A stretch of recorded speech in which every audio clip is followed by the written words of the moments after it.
pagi saudara-saudara semua. Sudah siap untuk menjalani hari ini? Oke, saya akan mengajak kita untuk membaca dan merenungkan satu bagian firman Tuhan yang menarik, yang menolong kita untuk bisa merespons ketika ada ketidakbenaran atau ketidakadilan terjadi di sekitar kita. Ya, semoga nanti ini dapat menolong kita untuk bisa melangkah dengan baik di dalam menjalani hari-hari kita.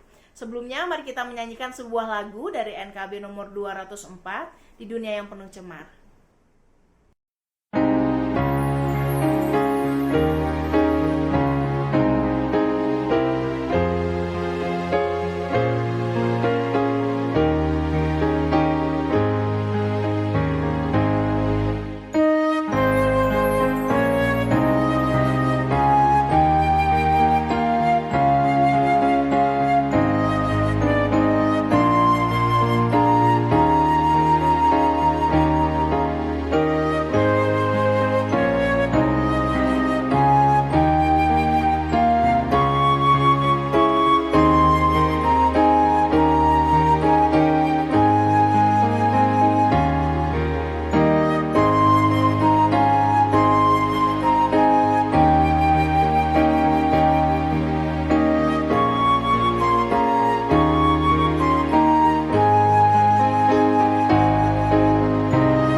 Kini mari kita persiapkan hati dan pikiran kita untuk menyambut pemberitaan firman Tuhan. Kita sama-sama berdoa.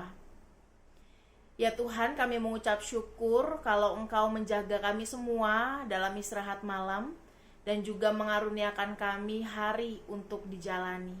Kami berdoa biarlah firman Tuhan yang akan kami baca, dengarkan dan renungkan bersama sungguh dapat menyapa kami, dapat menegur kami, tetapi juga membekali dan memperlengkapi kami semua. Sehingga dalam waktu-waktu yang akan kami habiskan, dalam waktu-waktu yang akan kami jalani ke depan, kami boleh mengerjakan panggilan kami dengan bertanggung jawab, khususnya ketika kami ditempatkan oleh Tuhan dimanapun kami berada.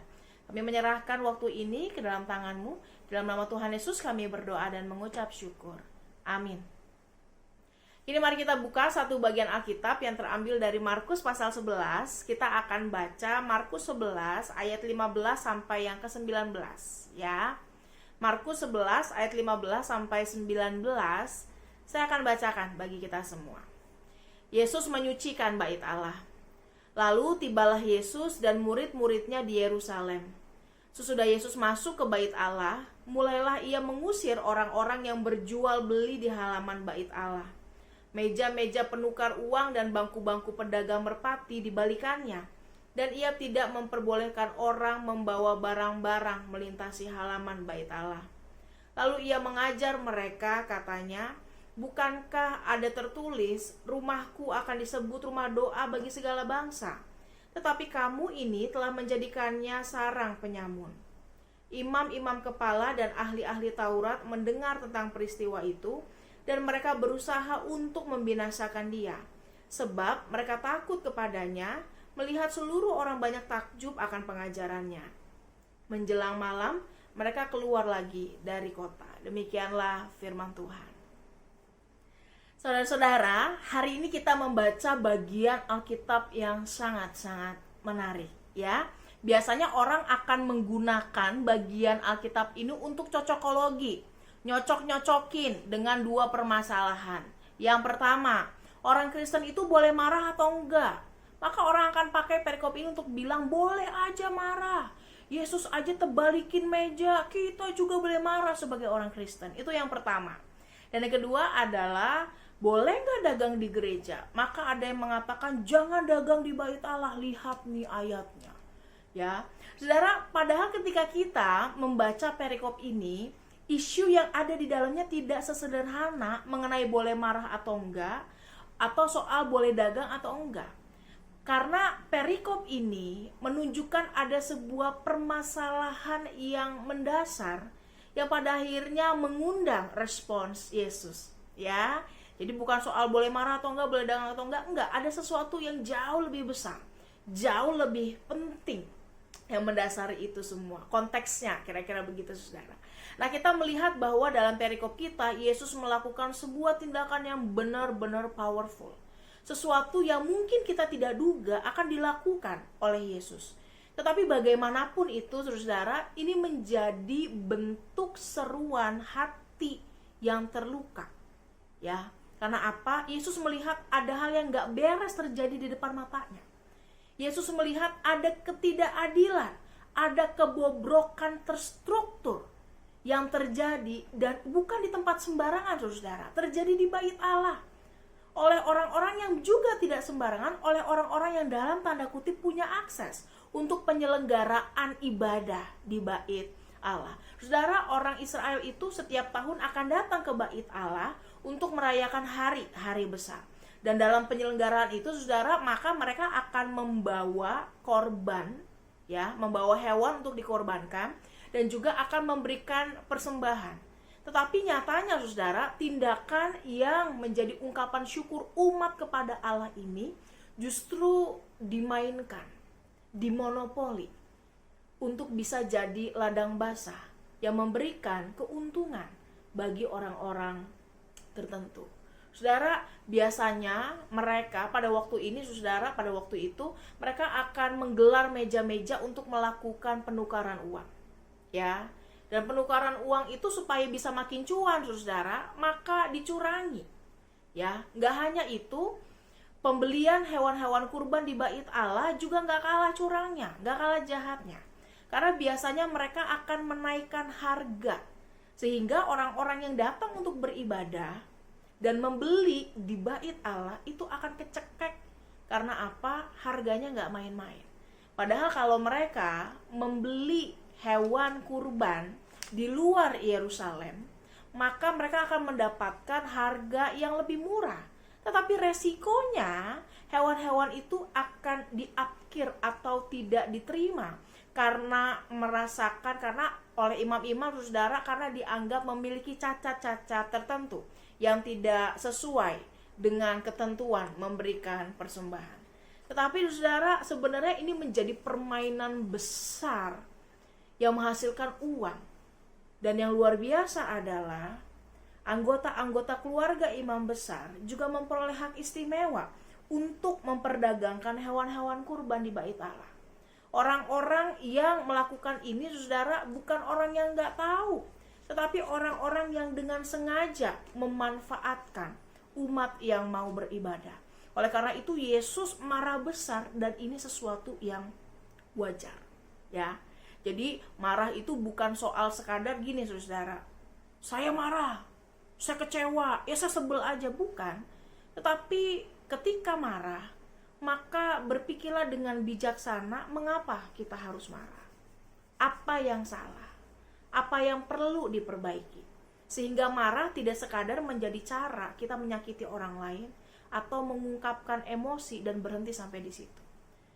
Tetapi untuk memperbaiki situasi, untuk menolong orang yang ada di sekitar kita dan menolong diri kita sendiri. Yesus begitu marah luar biasa, terus saudara, kalau dalam perikop kita, maka dengan jelas dikatakan dia membalikkan meja begitu ya, saudara. Tidak hanya itu ya, meja penukar uang, bangku-bangku pedagangnya ditebalikin, dan gak boleh tidak memperbolehkan orang membawa barang-barang melintasi halaman Bait Allah. Tindakan yang ekstrim, saudara. Kenapa? Ini sesuatu yang diperlukan. Karena kalau Yesus ngomongnya begini, mohon maaf Pak, misi, ini kenapa harganya lebih mahal ya? Aduh Pak, jangan gitulah, murahin dikit lah. Itu namanya nawar, saudara. Ya, Yesus tidak melakukan cara-cara yang demikian karena Yesus tahu betul siapa nih orang yang dihadapi, siapa yang ada di baliknya, apa yang mereka kejar, dan kejahatan terstruktur apa yang mereka lakukan, kebobrokan seperti apa yang mereka miliki. Sehingga ini menjadi cara yang dipilih oleh Yesus untuk menunjukkan kepada semua orang, untuk menyatakan kepada mereka bahwa ada yang gak beres dan semua harus sadar ada yang gak beres di sini. Gitu ya. Itu yang pertama. Tetapi yang kedua juga, saudara, teguran yang sangat keras yang diberikan oleh Yesus ini menjadi sebuah teguran, tetapi di saat yang bersamaan juga menjadi tamparan yang menyadarkan mereka untuk tahu apa yang menjadi kesalahan. Dan ini adalah sebuah panggilan pertobatan yang ditujukan oleh Yesus. Apa yang dilakukan oleh Yesus, saudara, bukan hal yang menyenangkan. Sehingga tidak hanya satu, tetapi banyak sekali orang yang kemudian marah kepada Yesus. Jadi kalau ngomongin imam-imam kepala, ahli-ahli Taurat, ini gak ngomongin 1-2 orang, saudara. Ini ngomongin kelompok yang besar secara struktur. Ya, mereka begitu marah, mereka begitu takut, mereka merasa terancam akan apa yang dilakukan oleh Yesus. Gawat nih kalau Yesus begitu, ya. Karena apa? Bisnis mereka jadi terancam. Itu satu, saudara. Tapi kemudian yang paling mendasar, yang paling penting, kok orang yang ngerti, ini kan bukan orang sembarangan, saudara, ya. Imam, ahli Taurat, orang yang hatam firman Tuhan. Loh, kok jadi orang yang pada tempat pertama justru melakukan dosa itu dengan sengaja di rumah Tuhan lagi. Ini menjadi tamparan yang keras bagi mereka sebagai pemuka agama.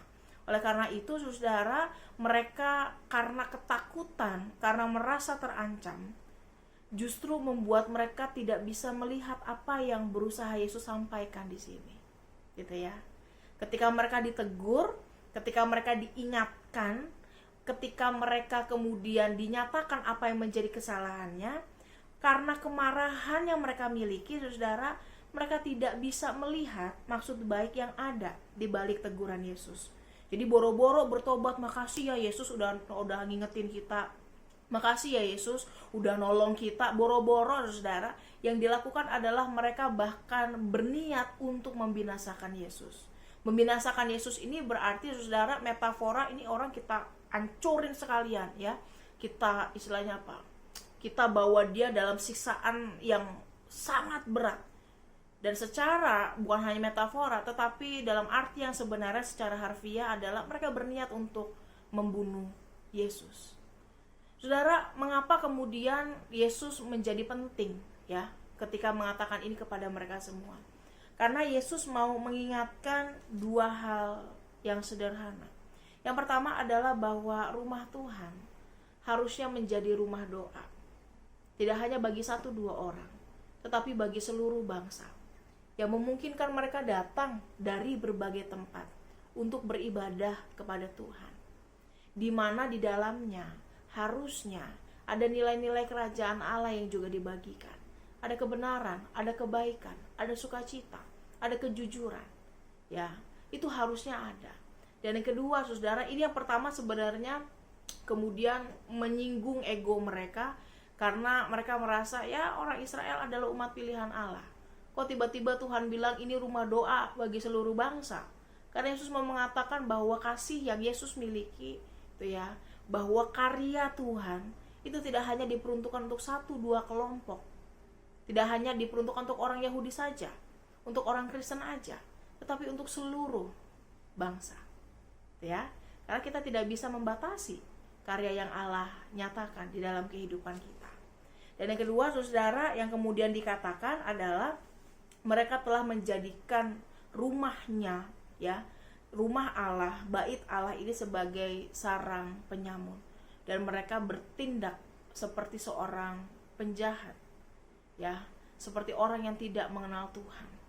Kalau dalam bukunya, saudara, maka Bolan mengatakan hal yang menarik, bahwa tindakan yang mereka lakukan di bait Allah ini seperti penghisapan manusia oleh manusia. Nah, saudara, bagian ini sangat menarik, menunjukkan realitas yang terjadi bahwa tidak selamanya rumah Tuhan itu diisi oleh orang-orang yang perilakunya benar, gitu ya, oleh orang-orang yang perilakunya baik. Tetapi bukan berarti rumah Tuhan itu harus diisi orang-orang yang dalam tanda kutip suci. Justru memang dalam keterbatasan kita, dalam keberdosaan kita, kita dipanggil keluar dari kegelapan menuju kepada terang itu sendiri. Oleh karena itu, setiap orang yang ada dalam persekutuan diajak untuk bisa berproses, melihat dirinya, melihat bagaimana ia hidup, melihat bagaimana perilakunya, apakah sudah sesuai dengan yang Tuhan mau, apakah sudah sesuai dengan firman Tuhan. Tetapi juga yang menarik, saudara, adalah ketika kita marah. Jadi marah itu bukan soal boleh atau enggak, tetapi mengapa itu dilakukan dan bagaimana itu kita nyatakan. Lakukanlah segala sesuatunya didasarkan dengan kasih. Maka bahkan ketika marah pun kita enggak akan lupa untuk mengasihi. Maka ketika marah kita tidak akan berakhir dengan menyakiti orang lain tanpa alasan. Dan yang menarik, saudara, kita diingatkan bahwa ketika dalam keadaan-keadaan di mana kita melihat ada ketidakbenaran, ketika melihat ada praktik-praktik yang salah, ketika melihat ada sesuatu yang perlu diperbaiki, jangan diam. Dan jangan pernah takut hanya karena ini udah terstruktur, ya, ini udah terlalu complicated, udah terlalu rumit dosanya, semua ngelakuin, udah by system dosanya. Saudara, kalau semuanya begitu, maka nggak heran kalau kebaikan lama-lama hilang dan kejahatan mempunyai tempat di dalam kehidupan kita. Jangan pernah merasa apa yang kita katakan tidak didengar. Kita udah ngomong aja, saudara, mungkin sulit untuk didengar, apalagi kita diam, makin ngaco. Oleh karena itu, tetap nyatakan apa yang menjadi suara kebenaran. Karena untuk itulah Tuhan memanggil kita dan menempatkan kita dalam tempat-tempat yang ada. Berbicaralah, nyatakanlah apa yang benar, bijak-bijaklah dalam melangkah, dan jangan pernah takut karena melakukan kebenaran. Kiranya Tuhan menolong dan memampukan kita sehingga di tengah dunia yang penuh dengan cemar, kita dimampukan untuk menjadi kitab terbuka yang memberi kesaksian tentang apa yang harusnya para pengikut Kristus lakukan di tengah dunia. Kiranya Tuhan menolong kita semua. Jadi boleh marah nggak, saudara? Boleh, asal tahu bagaimana itu dilakukan. Boleh dagang nggak di gereja? Yaitu kebijakan majelis Jumat, ya. Kiranya Tuhan menolong kita semua. Selamat menjalani kita hari ini. Oke, saudara, kita akan sama-sama berdoa. Ya Tuhan, tolong kami semua sehingga ketika kami berada dimanapun Tuhan menempatkan kami boleh diberikan keberanian untuk bisa menjalani panggilan kami dengan baik, untuk menyatakan kebenaran, untuk menjadi saksi, untuk bisa menyatakan kasih kami dalam situasi-situasi berat yang ada di sekitar kami. Ketika kami terpaksa untuk marah, ketika kami terpancing untuk marah, tolong ingatkan kami untuk bisa melakukannya dengan bertanggung jawab dan mendasarkan itu semua dengan kasih. Oleh karena itu, mampukan kami semua untuk bisa menjalani hari-hari kami dengan baik. Kiranya bersama dengan itu semua Tuhan juga mengaruniakan kami kesehatan, mengaruniakan kami kekuatan, sehingga melaluinya kami juga boleh menikmati hari-hari yang Tuhan percayakan. Dan kami berdoa biarlah hikmat dari Tuhan menolong kami untuk bisa berproses dengan kehidupan kami.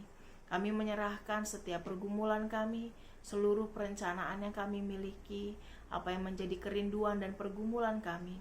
Biarlah Tuhan yang senantiasa menolong dan menopang kami semua.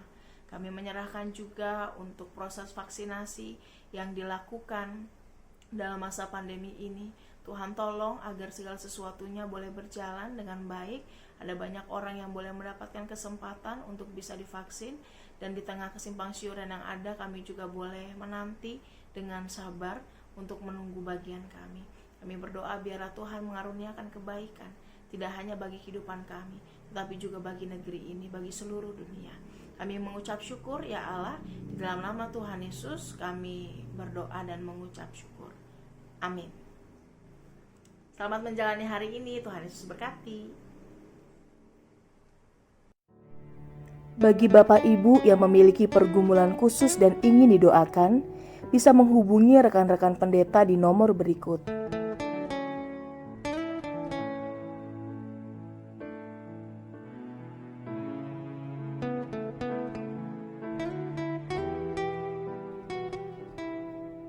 Tuhan Yesus memberkati.